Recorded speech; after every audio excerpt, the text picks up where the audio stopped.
Advice on if an anxiety disorder compromises your approach while you're waiting for treatment.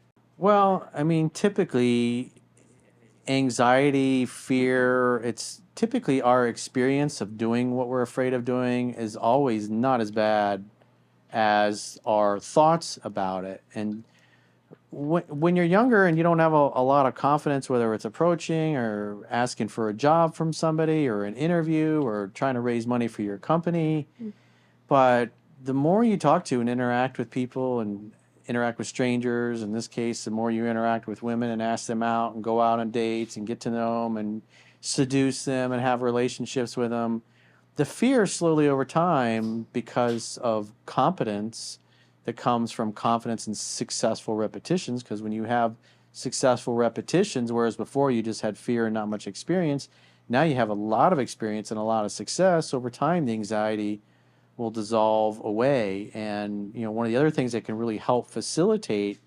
um, getting rid of your anxiety is network chiropractic care, and that's why I've always recommend Dr. Dominic Deanna, BeSimplyWell.com in Orlando. Is if you can go up to Orlando from wherever you are in the world and spend like 2 weeks getting worked on by him twice a day for at least those 2 weeks, that will help drop all the tension in your nervous system that's got you stuck in a stress state.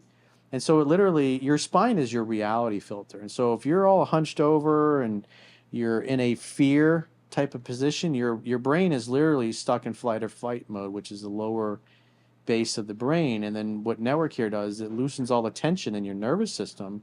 And so you will feel relaxed in your body. And so one of the guys, Luis, I believe his name was, it was probably last 2 years in Orlando. He had severe anxiety. He worked at a bank, I think it was, and he had severe anxiety, had a hard time dealing with customers and clients, and he would have seizures. I think it was about he was having like 2 or 3 seizures a week, and so these would happen at work, and he'd have to go lay down and and convulse and whatever, and then he would come out of it. And after he started getting worked on by Dominic, he was having like one seizure every 2 to 3 months. So it dramatically reduced his anxiety and his seizures, and that was something he had suffered his whole life. And it was just because he felt a sense of peace because the tension had been dropped in his nervous system. So he no longer was stuck in that state of fear. Because if your body is hunched over and you're stuck in a state of fear, which is has to do with different vertebrae are associated with different aspects of your personality. And if you can drop all the tension, and like usually it takes about 2 weeks because it takes time to slowly loosen up, that everybody that I've ever known, that whether either I've seen when I've been getting worked on by Dominic because I run into people that watch me in his office, or people I've done phone sessions with, or people writing in after the fact, it's you need at least 2 full weeks of getting worked on twice a day by him. And then when you go back home, you'll notice that you'll feel different. You'll feel better.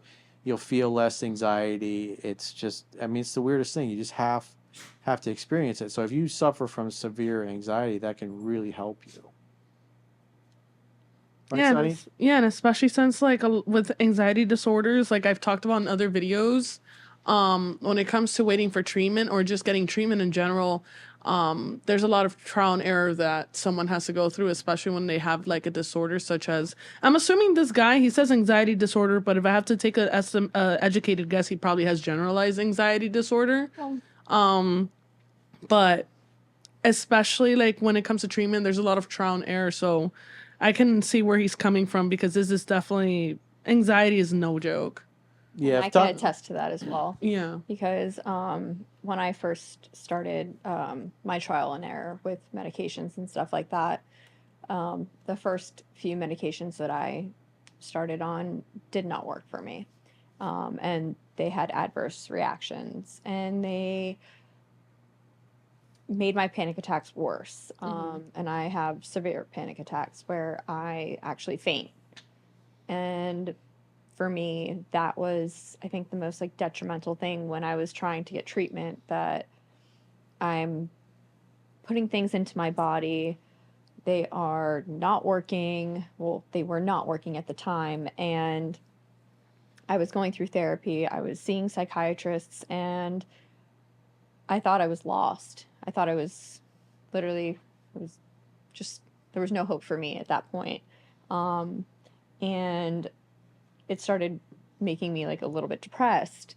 So when you get into such like a dark hole with anxiety, because it can be such a debilitating disease, because having panic attacks can literally drain all of the energy from a human being.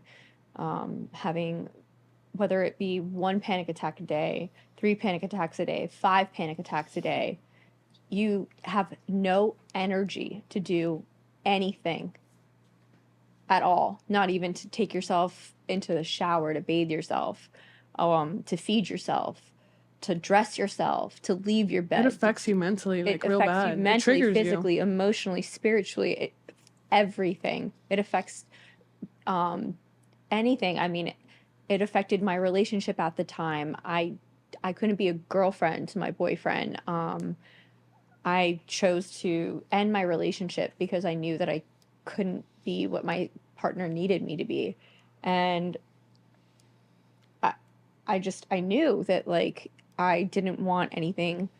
I didn't want anything sexually. I didn't want anything, like, spiritually. I didn't even want my family to hug me. I wanted nothing because I didn't want to be touched. I didn't want to be, like, consoled. I wanted nothing because I had so much anxiety. Everything was so hyper focused, and it was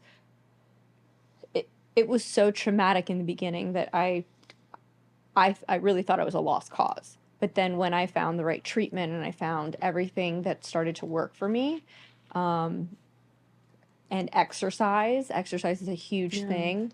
All that takes a lot of time. Exercise, I would say exercise is the first thing that I would recommend to everyone. Starting just to walk 30 minutes a day, 30 minutes at night.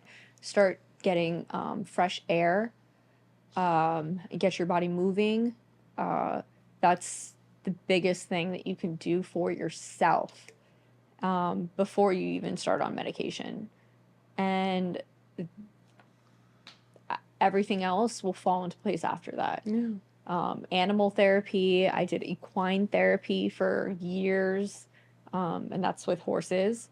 There's so many different resources out there for people with anxiety disorders and Just anyone who's neurodivergent, really. anything. There's so many different resources out there, and all you have to do is ask for help. I'm sure that Jocelyn and I would be more than happy to help anybody out I there. have years of experience with that. So Slide into their DMs. Yes. These are the types this is a good excuse for you to slide into our DMs. Exactly. These are the types of DMs that we would be more than happy to help you guys with. Yeah. From the bottom of So our hearts. I totally feel for this guy. And I don't know the severity of how bad his anxiety disorder is, but it's really hard for neurodivergent people out there, especially when they're looking for love. All they want is love. All they want to do is give you love. You know, we're very emotional beings, but in a good way. Right. So I understand where he's coming from. And he clearly sounds like he wants to get better. It starts And that's with him on the inside. Biggest first step to take is definitely he wants to get better. Right. So you're already off to a good head start, my dude.